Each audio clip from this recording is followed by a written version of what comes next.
The massive space station Perseus Gateway hung in the void like a metal moon, its sensors constantly sweeping the darkness beyond. For 300 years, it had served as the final barrier between humanity and the rest of the galaxy. Admiral. Kira stood at the observation deck's enormous windows, watching the stars with eyes that had seen too many quiet nights. The Altarian Admiral's blue-scaled hands clasped behind her back as she studied the emptiness. Her species had been among the first to vote for humanity's exile. The humans had been too clever, too willing to break rules that other species considered sacred. They built weapons that shouldn't exist and won battles they should have lost. The galaxy had grown tired of their surprises. "Ma'am," the evening reports, came a voice behind her. Commander Vel approached with his usual precise steps. The Thaxian officer's gray skin seemed to absorb the starlight rather than reflect it. His people were known for their patience, which made them perfect for this endless watch. Kira accepted the datapad without turning from the window. "Anything unusual today?" "Nothing, Admiral. It's the same readings we've had for the past 40 years. Empty space, background radiation, and silence." Vel paused, then added quietly, "Sometimes I wonder if we're guarding against ghosts." The Admiral's multiple eyes blinked slowly. Each eye could see different parts of the light spectrum, a gift that made her species excellent navigators. Right now, they all saw the same thing: darkness punctuated by distant stars. The Council xenobiologists predicted this outcome. They said humans would either destroy themselves or simply fade into obscurity without contact with other species. "You believe that?" Vel asked. Kira finally turned from the window. Her uniform bore the insignia of the Confederation's combined fleet, though she had never served alongside humans. Her generation had grown up hearing stories of human unpredictability, their dangerous creativity, their refusal to accept limitations. "I've read the historical records. It's a Battle of Kepler Station, where a single human cruiser held off an entire Zentari battle fleet. The miracle of New Geneva, where human engineers somehow reversed a planetary core collapse. They were remarkable. I'll give them that. But they were also reckless. They interfered in conflicts that weren't their concern. They shared advanced technology with species that weren't ready for it. They asked too many questions and challenged too many assumptions." Kira walked to her command chair, settling into the familiar seat. "The galaxy is more stable without them." The bridge of Perseus Gateway was a monument to interspecies cooperation. Consoles designed for different body types and sensory systems worked in harmony. The crew included representatives from 8 different species, all united in their mission: to watch the void. Yet none of them had ever seen a human in person.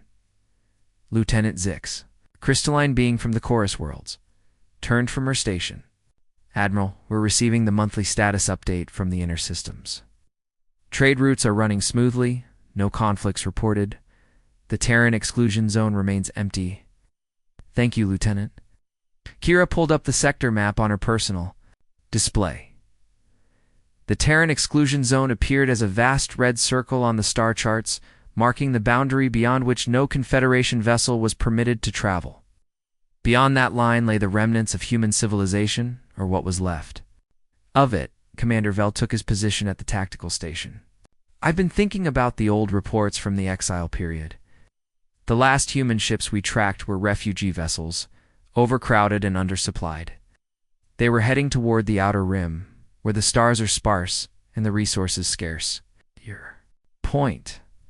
How could they have survived out there? The Outer Rim is a wasteland. There's no habitable worlds, no mineral deposits worth mining, no trade routes. It's a place where civilizations go to die. Kira had wondered the same thing during her long years of service. The official reports suggested that humanity had simply scattered to the cosmic winds, their society fragmenting without the infrastructure of galactic civilization. But sometimes in the quiet hours of night watch, she wondered if the humans had found something in that darkness. Perhaps survival wasn't their goal, she said finally. Perhaps they accepted their fate. The bridge fell into comfortable silence. This was the routine they had followed for decades: watching, waiting, wondering. The younger officers sometimes asked why they maintained such vigilance if humanity was truly gone. The answer was simple: because the Council had ordered it, and because some threats were too dangerous to ignore. Even in death, as the station's artificial night cycle began, most of the crew rotated to their rest periods. Kira remained on the bridge, as was her custom. She preferred the night watch. When the galaxy seemed more honest in its darkness, deep in the void beyond their sensors, something stirred. Space itself seemed to ripple, as if reality was being gently disturbed by an invisible hand. The anomaly was subtle, too small to register on the station's instruments, too brief to catch attention. But it was there, growing stronger with each passing moment. The exile was about to end, though those who maintained the watch would not know it until morning. The first sign of trouble came at 0347 hours during the quiet night shift. Lieutenant Zix's crystalline form suddenly brightened as her sensors detected something impossible. The gravitational readings on her screen showed patterns that shouldn't exist in empty space. "Admiral Kira to the bridge immediately," she announced. Through the station's communication system, her voice carried the sharp edge of panic that came from seeing the impossible. Kira arrived within minutes, still fastening her uniform jacket. Commander Vel was already at his station, his gray fingers dancing across the tactical controls. The main view screen showed nothing but stars, but the sensor readings told a different story. "Report," Kira ordered, settling into her command chair. "Massive gravitational disturbance detected at bearing 27 Mark IV, Zix replied, her crystalline voice ringing like struck metal. "The readings suggest something large is about to emerge from quantum fold space." "That's impossible," Vel said, not looking up from his console. "No ship has entered this sector in 3 centuries. The fold drives create unique energy signatures that we monitor constantly." Kira studied the sensor data with growing concern. The energy patterns were unlike anything in their databases. They seemed both ancient and impossibly advanced, as if someone had taken old technology and improved it beyond recognition.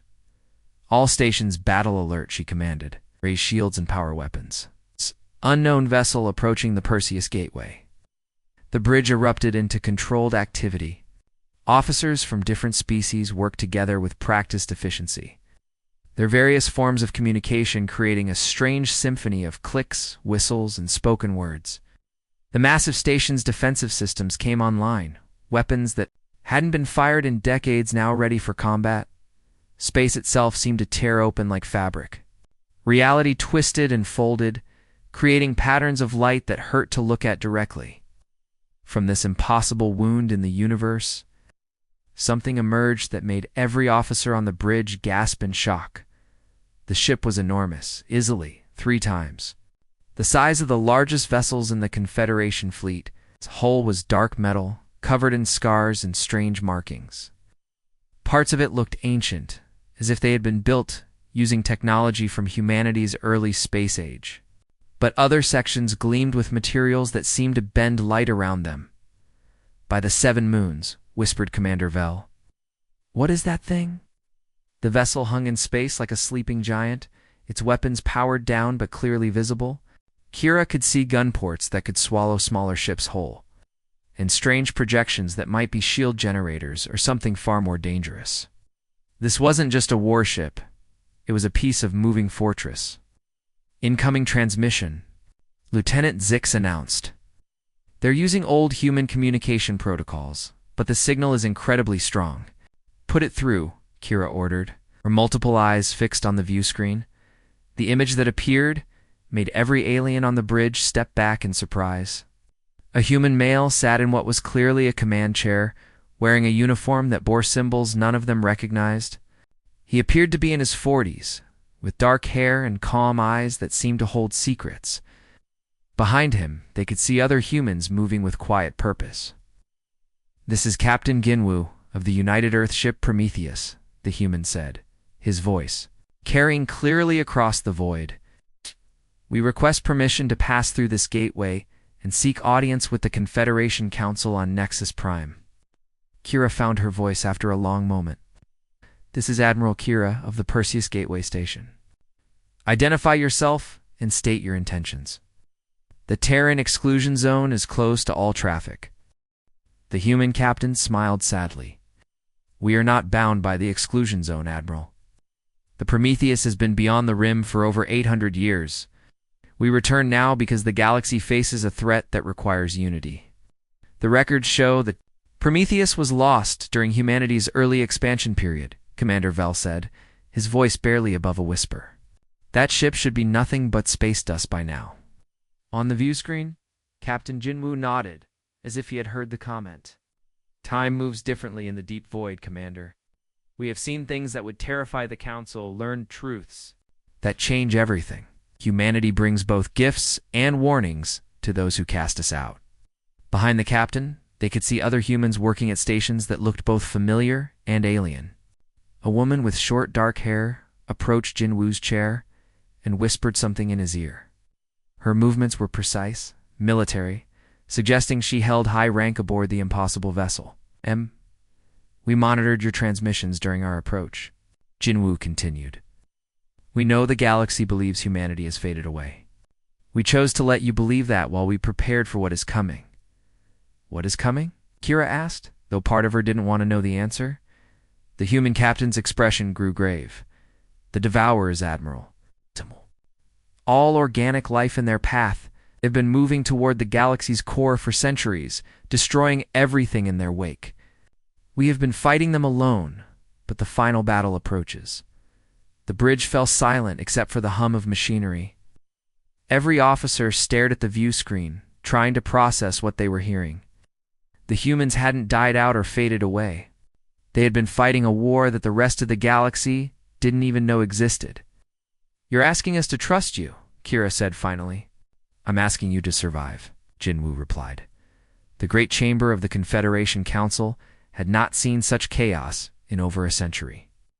Representatives from 12 different species filled the curved seats, their various forms of communication, creating a symphony of clicks, growls, and melodic tones. At the center of it all stood the holographic projector. Waiting to display the impossible sight of living humans, Chancellor Morth, the ancient leader of the Vegan Assembly, called for order with his staff of office. His weathered face showed the strain of 3 sleepless days spent in emergency debate.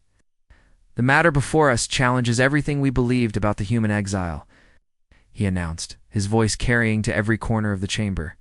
Counselor. That of the reptilian assembly rose from his seat, his scaled hide gleaming under the chamber lights. We exiled humanity for good reason. They were dangerous, unpredictable, and refused to follow galactic law. Now, a single ship appears, claiming to represent their entire species. This could be a trap.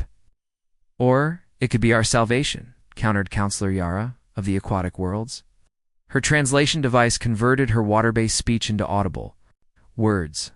The energy readings from their ship show technology we cannot understand. Perhaps exile forced them to grow beyond our expectations. The debate had raged for 3 days without resolution. Some representatives demanded immediate military action, wanting to destroy the Prometheus before it could pose a threat. Others argued for caution, suggesting that humanity might have valuable knowledge to share. A few radical voices even proposed welcoming them back without conditions. The humans request audience, Chancellor Morth announced. Before we decide their fate, we should hear their words. The holographic projector hummed to life, filling the space above the chamber floor with 3-dimensional images. Captain Jinwoo materialized first, his calm presence somehow commanding respect, even as a mere projection. Behind him stood 2 other humans, their uniforms bearing the same unknown symbols. Honored representatives of the Confederation, Jinwoo began, his voice carrying clearly through the chamber's acoustics. I am Captain Jinwoo of the United Earthship Prometheus. With me are Commander Dayun, my first officer, and Lieutenant Hejin, our tactical advisor. Commander Dayun stepped forward slightly. She was a woman in her 30s with short dark hair and eyes that seemed to hold old pain. We come not as conquerors or supplicants, but as bearers of urgent news. The galaxy faces a threat that will destroy all life if we do not act together. Lieutenant Hejin remained silent but watchful. Her younger face showed the kind of alertness that came from years of combat experience. The way she held herself suggested she was ready for violence, even through a holographic projection. "You speak of threats, Counselor," Dex said, his reptilian features showing skepticism. "The galaxy has known peace for 3 centuries. What dangers could exist that our combined fleets cannot handle?" Jinwoo's expression grew grave. "Devourers, Counselor. Ancient machines that consume all organic life in their path. They move through space like a plague, leaving nothing but empty worlds behind them." "We have no records of such beings," declared Counselor Vex of the Silicon. "Communes." His rocky form shifted as he spoke, crystals in his body structure glowing with agitation. "Our historical databases contain no mention of these devourers you describe." Commander Dayun's voice carried a bitter edge. "That is because they eliminate all traces of their victims. Entire civilizations disappear without sending so much as a distress signal. We have been fighting them for 2 centuries while you enjoyed your peace." The chamber erupted in concerned murmurs. Representatives leaned forward in their seats, sudden fear replacing their earlier skepticism. The idea that a threat could exist without their knowledge was deeply troubling. "Show us proof," demanded Counselor Thek. "If these creatures are real, you must have evidence." Lieutenant Hajin spoke for the first time, her voice steady despite the weight of her words. "The Outer Rim sectors 7 through 12 no longer exist. Check your star charts. Those systems appear empty on your maps because there is nothing left to map." Chancellor Morth activated his personal data display, calling up the galactic charts. The Outer Rim sections the human had mentioned showed as dark zones marked unexplored in the records. But as he studied the data more carefully, he realized something disturbing. These areas had been marked as inhabited less than 2 centuries ago. "The Chronari system," he whispered. "It had 3 billion inhabitants when last surveyed." "The Chronari are gone," Jinwoo said softly. "Along with the Voltai, the Nerthans, and 17 other species you never had time to meet. The Devourers consumed their world so completely that even their names are forgotten." The chamber fell into stunned silence. The representatives stared at the holographic humans with new understanding. These weren't the reckless troublemakers of old legends. They were survivors of wars the galaxy had never known existed. "Why should we trust you?" asked Counselor Yara, her aquatic form rippling with emotion. "You could be lying to manipulate us." Commander Dayun's laugh was harsh. "We have been fighting alone for 2 centuries. If we wanted to manipulate you, we would have done it long ago. The Devourers are 3 years away from reaching the inner systems. After that, your peace will end forever." The weight of her words settled over the chamber like a shroud, and the Council faced a choice that would determine the fate of all organic life in the galaxy. The Council. Chamber's holographic display flickered to life, showing star charts that made every representative lean forward in their seats. Lieutenant Hyjin manipulated the projection with practiced ease, her fingers dancing through the 3-dimensional map of the galaxy's outer rim. "This is what the galaxy looked like 300 years ago," she announced, her voice steady. Despite the weight of her revelation, the display showed thousands of star systems, each marked with symbols indicating inhabited worlds, trade routes, and peaceful civilizations. With a gesture, she advanced the timeline. Stars began disappearing from the map, one by one, like candles being snuffed out in sequence. And this is what it looks like now. The chamber fell silent as the representatives watched entire sectors vanish from existence. What had once been a thriving region of space now appeared as empty void, marked only by the occasional debris field or dead star. "The Devourers move in calculated patterns," Lieutenant Hyjin continued, highlighting their path of destruction with red lines. "They consume everything organic, process it into energy, and use that energy to build more of themselves. World they take makes them stronger." Captain Jinwoo stepped forward, his expression grave. "When the Confederation exiled humanity, you believed you were protecting the galaxy from our violence. Instead, you pushed us directly into the path of something far more dangerous." The holographic display shifted to show the human colonies as they had existed during the exile. Small settlements scattered across the outer rim struggling to survive.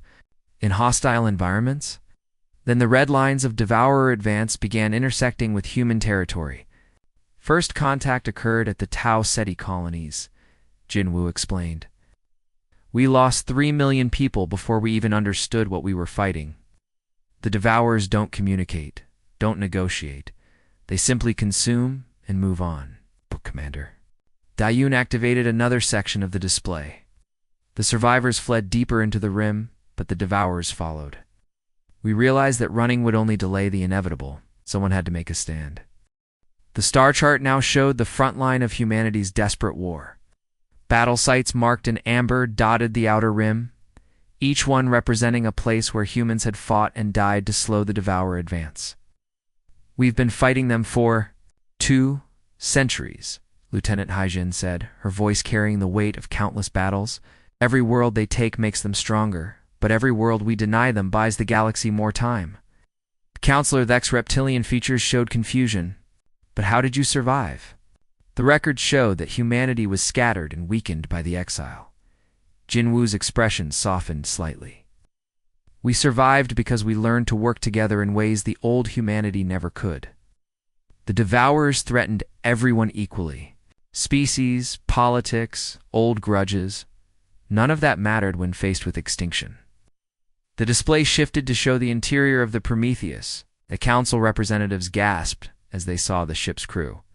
Humans worked alongside beings they had never encountered before, crystalline entities that sang as they worked, insectoid creatures with multiple limbs that moved with precise coordination, and others whose forms defied easy description. My chief engineer Minho Ginwoo said, indicating a young human man working beside a creature that looked like living metal. He learned engineering from the Cathara, a species that existed for 10,000 years before the Devourers found them. We saved only a few hundred from their homeworld. The camera view shifted to show Navigator Sa Young, a woman in her 20s who was plotting courses alongside a being that appeared to be made of pure energy. So Young charts our path through systems that no longer exist, guided by the memories of those who once called them home. Commander Doyun's voice grew heavy with emotion. Great. We carry the last survivors of 17 different species. They are our crew, our family, our responsibility. Some are the only members of their kind left in the universe. The council chamber erupted in concerned whispers. Representatives from different species stared at the display with new understanding. The humans hadn't become the conquerors they had feared. They had become something far more unexpected. You became guardians, Chancellor Morth said softly, his ancient voice carrying across the chamber. We became what we had to become, Jinwoo replied. The Devourers don't care about our politics or our fears. They see organic life as fuel, nothing more. We learned to put aside our differences, because the alternative was extinction. The star chart updated to show the Devourers' projected path. The red lines of destruction pointed directly toward the galaxy's core, where the Confederation's most populated worlds waited in ignorant peace. The final wave is forming, Lieutenant Haijin announced. Our scouts report massive Devourer formations, massing at the rim's edge. They've consumed enough worlds to build a fleet that could overwhelm our defenses. How long do we have? Asked Counselor Yara, her aquatic form rippling with fear. 3 years, Commander Dayun said simply. Maybe less. The Devourers have been testing our defenses, probing for weaknesses. When they attack, it will be with everything they have. Admiral Kira, watching from the Perseus Gateway, finally understood the truth. The humans hadn't disappeared into the void. They had been standing guard at the galaxy's edge, fighting a war that the rest of civilization never knew existed. Her multiple eyes focused on the display, seeing not the dangerous humans of old stories, but the protectors they had become. The revelation changed everything, and the Council faced a choice that would determine whether organic life would survive in their galaxy. The Council chamber had never seen such division. For 6 hours, representatives argued with voices raised in anger and fear.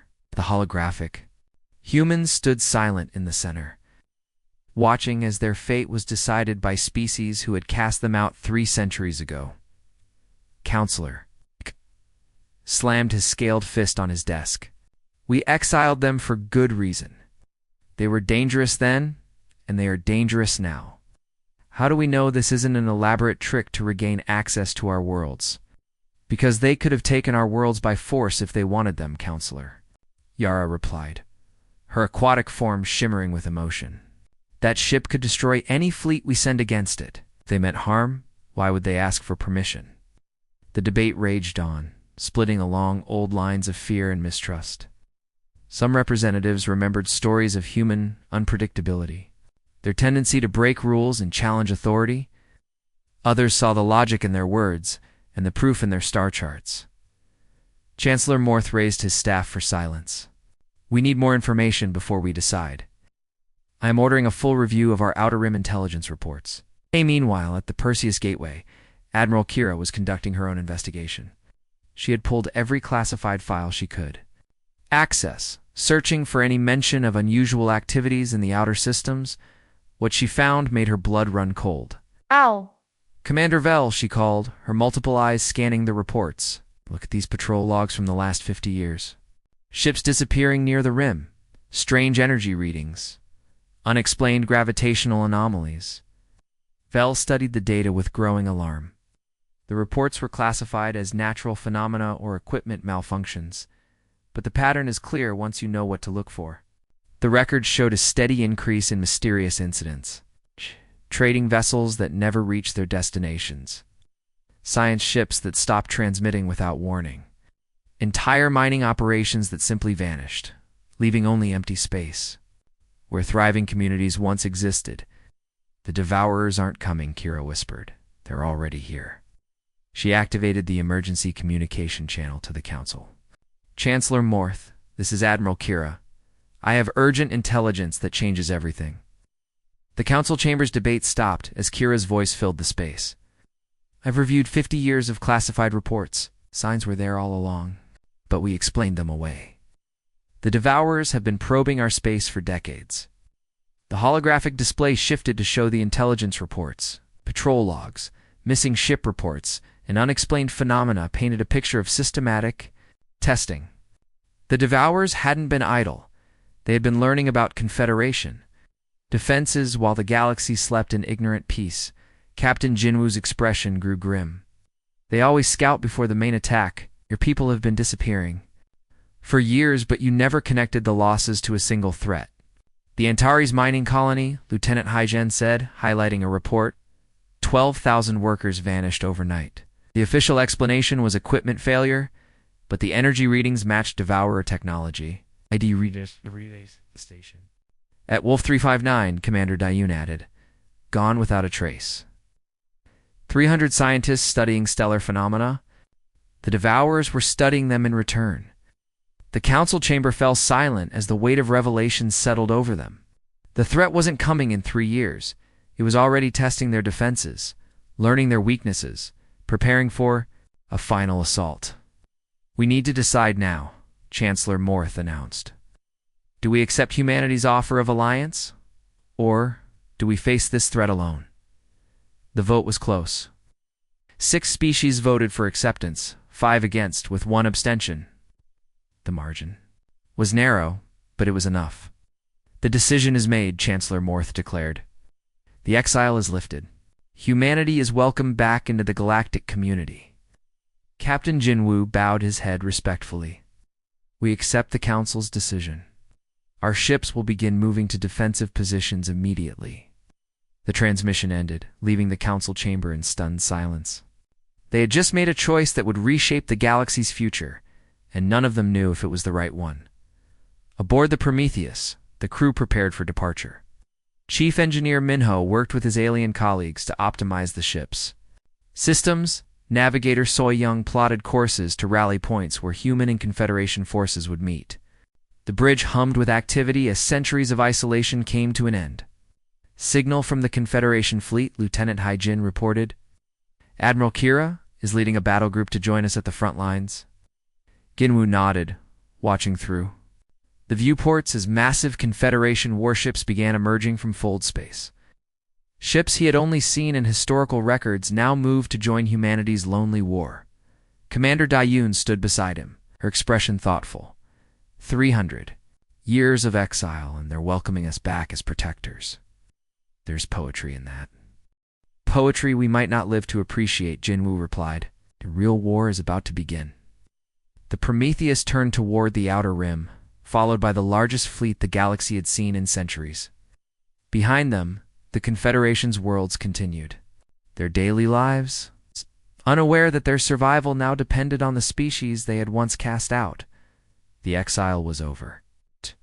But the battle for the galaxy's future had just begun.